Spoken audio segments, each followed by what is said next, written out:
చరిత్ర చెబుతున్న సత్యం. విశాఖపట్నంలోని శ్రీ వెంకటేశ్వర స్వామి ఆలయం.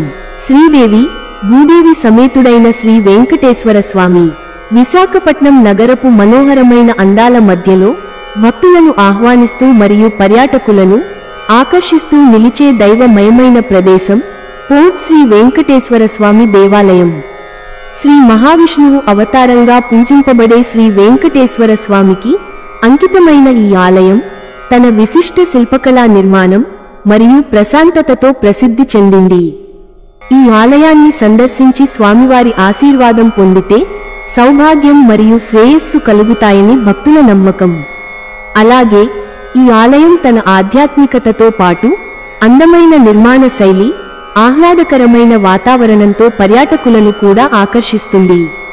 విశాఖపట్నంలో కొలువై ఉన్న శ్రీ వెంకటేశ్వర స్వామి వారి ఆలయానికి ఒక విశిష్టమైన చరిత్ర ఉంది. ఆలయ చరిత్ర. శ్రీ వెంకటేశ్వర స్వామి దేవాలయం యొక్క కథ విశ్వాసం, యాదృచ్ఛికం మరియు సమాజ భాగస్వామ్యం యొక్క మనోహరమైన సమ్మేళనం. ఇది 18వ శతాబ్దం చివర నాటిది. సుమారు 1792 ప్రాంతంలో డచ్ వారు మన దేశానికి సముద్ర మార్గం ద్వారా వ్యాపారం నిమిత్తం వస్తూ ఉండగా సముద్రంలో పెను తుఫాను సంభవించింది.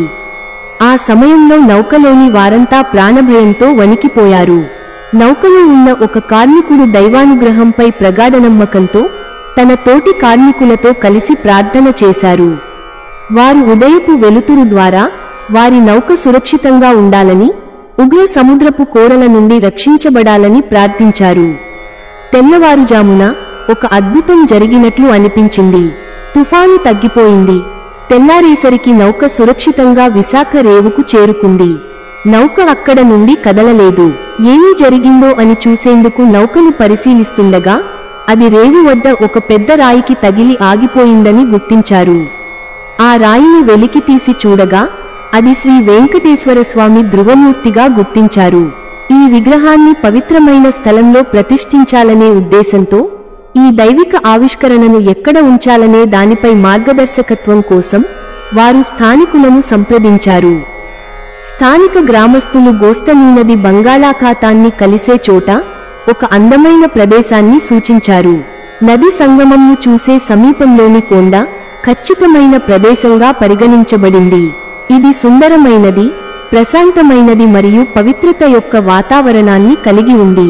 గ్రామ పెద్ద బుజ్జారావు గారి సహకారంతో విగ్రహాన్ని కొండపై వేడుకగా ప్రతిష్ఠించారు.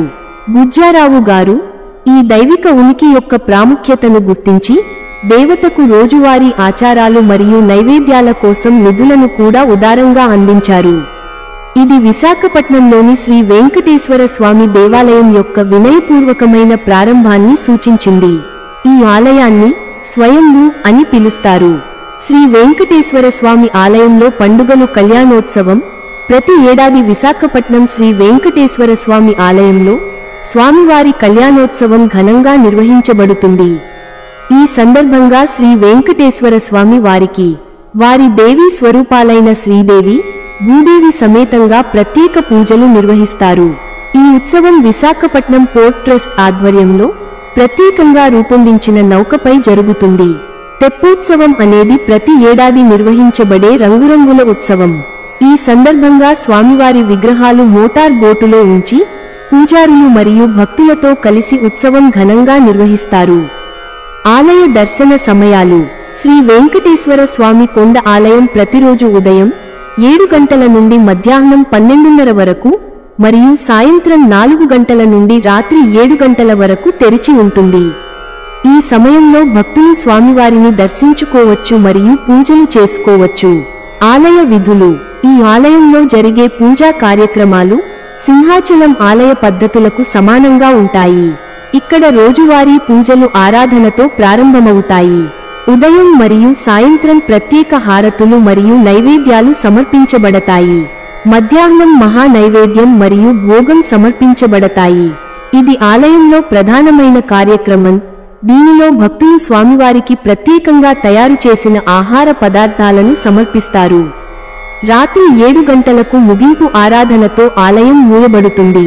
ధనుర్మాసం మరియు ఇతర ప్రత్యేక నెలల్లో ఆలయాన్ని తెల్లవారుజాముననే తెరవడం జరుగుతుంది. ఈ నెలల్లో స్వామివారికి ప్రత్యేక పూజలు మరియు అభిషేకాలు నిర్వహిస్తారు. భక్తులు అధిక సంఖ్యలో పాల్గొని స్వామివారి కృపకు పాత్రులవుతారు. ప్రత్యేక రోజుల్లో భక్తుల రద్దీ. శనివారాలు, ఏకాదశి, ధనుర్మాసం, కార్తీక మాసం వంటి ప్రత్యేక సందర్భాల్లో భక్తులు ఆలయాన్ని అధిక సంఖ్యలో సందర్శిస్తారు. ఈ రోజుల్లో ఆలయంలో ప్రత్యేక కార్యక్రమాలు మరియు ఉత్సవాలు జరుగుతాయి. భక్తుల రద్దీని దృష్టిలో ఉంచుకుని ఆలయ అధికారులు ప్రత్యేక ఏర్పాట్లు చేస్తారు. పోర్ట్ శ్రీ వెంకటేశ్వర స్వామి కొండ ఆలయం విశాఖపట్నంలో ఒక ముఖ్యమైన ఆధ్యాత్మిక కేంద్రంగా విరాజిల్లుతోంది.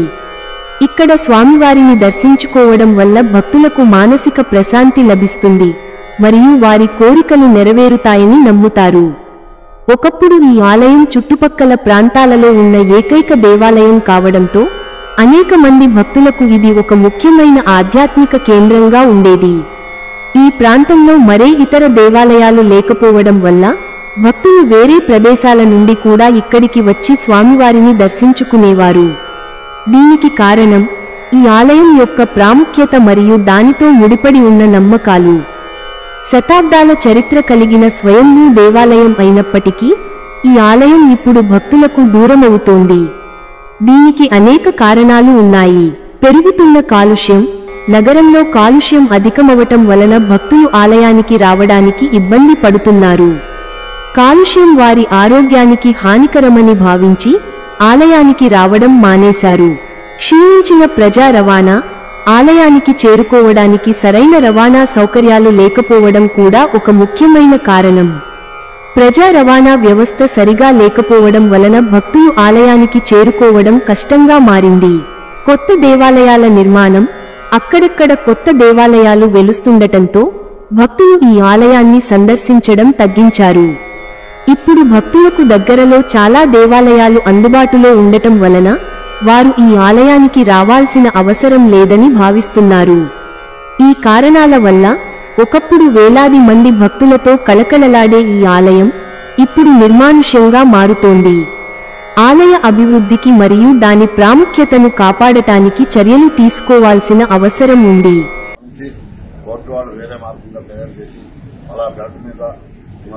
వేరే మార్గంగా ఆ రవాణా ఎగుమతి దిగుమతి చేయడం మూలంగా కొంచెం బొగ్గు ఆ కాలుష్యం తగ్గటం మూలంగా మళ్ళా ఇప్పుడు ప్రస్తుతానికి రహదారులన్నీ కూడా బాగున్నాయి, శుభ్రంగా చేశారు పోర్టు వాళ్ళు.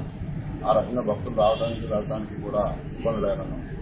అలాగే ఏంటంటే అప్పటి కాలంలో ఉన్న ఆ వయోవృద్ధులు అయిపోయిన వాళ్ళందరూ కూడా మరి రాలేకపోవడం, ఇంత కొండ మెట్లు ఎక్కలేకపోవడం, తద్వారా ఎంత తరం మారిపోయేటప్పటికల్లా తర్వాత తరం వచ్చేటప్పటికల్లా దేవాలయం తాలూకు ఇది పెరిగిపోవడం, రాను తర్వాత తరాలు పెరిగిపోవడం వల్ల జనరేషన్ మారింది. ఆ మార్చడం మూలంగా దేవాలయం కనుమరుగైపోయినట్టు అయిపోతుంది. కాబట్టి పూర్తి దేవాలయం తాలూకు తెలియకుండా అయిపోయింది రాను. దాంతో ఏంటంటే ప్రచారం కూడా కొంచెం తగ్గింది, దేవాలయ ప్రచారం. ఆ రకంగా ఏంటంటే ఇప్పుడు ప్రస్తుత పరిస్థితిని బట్టి దేవాలయానికి భక్తులు తగ్గిపోవడం, ఆదాయం తగ్గిపోవడం అనేది కూడా జరిగింది. ఇందువల్ల అనేక రకాల కారణాల వల్ల ఈ దేవాలయానికి భక్తులు తగ్గిపోయి ఆదాయం తగ్గిపోయింది. అయినా సరే స్వామి తాలూకు మహిమ కానీ ఆ అనుగ్రహం కానీ ఎక్కడో తగ్గలేదు. ఈ వీడియో మీకు నచ్చితే లైక్ చేయండి, కామెంట్ చేయండి, షేర్ చేయండి, అలానే సబ్స్క్రైబ్ కూడా చేసుకోండి.